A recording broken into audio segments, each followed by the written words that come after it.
যারা কাবাব পছন্দ করো তাদের জন্য আজকে শেয়ার করব হচ্ছে ভাইরাল টার্কিশ ডোনার কাবাব রেসিপি।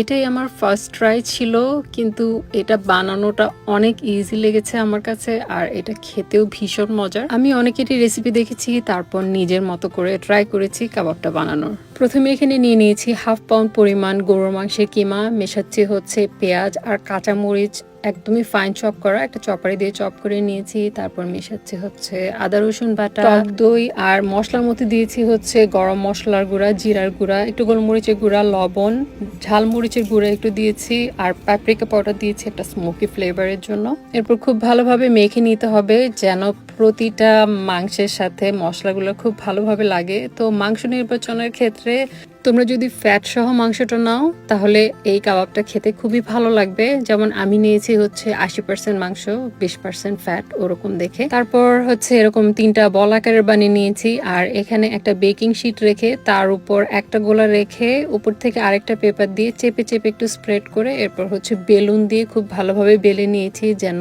খুব ভালোভাবে চারপাশে এটা ছড়িয়ে যায়। চাইলে নিজের মন মতো হচ্ছে পাতলা ভারী করা যাবে, আমার কাছে যেরকম ভালো লেগেছে আমি ঠিক অতটুকু করেই বেলে নিয়েছি। এরপর হচ্ছে উপরের পেপারটা সরিয়ে এভাবে রোল করে এই অবস্থাতে আমি বেকিং ট্রেতে দিয়ে দিব বেক করার জন্য।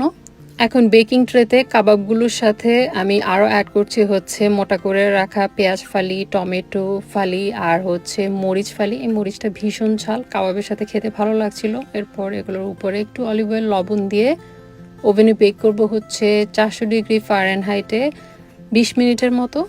20 মিনিট পরে আমি কাবাবগুলো বের করে নিচ্ছি। তোমরা দেখতে পাচ্ছ আমি এখানে এক্সট্রা কোনো তেল ব্যবহার করিনি, কিন্তু কতটা এখান থেকে ফ্যাট বেরিয়েছে, মানে গ্লেজি, আর দেখতেও এটা ভীষণ ভালো লাগছিল আমার কাছে। ওই অবস্থাতেই আমরা একটু একটু করে খেয়ে ফেলেছিলাম সবাই।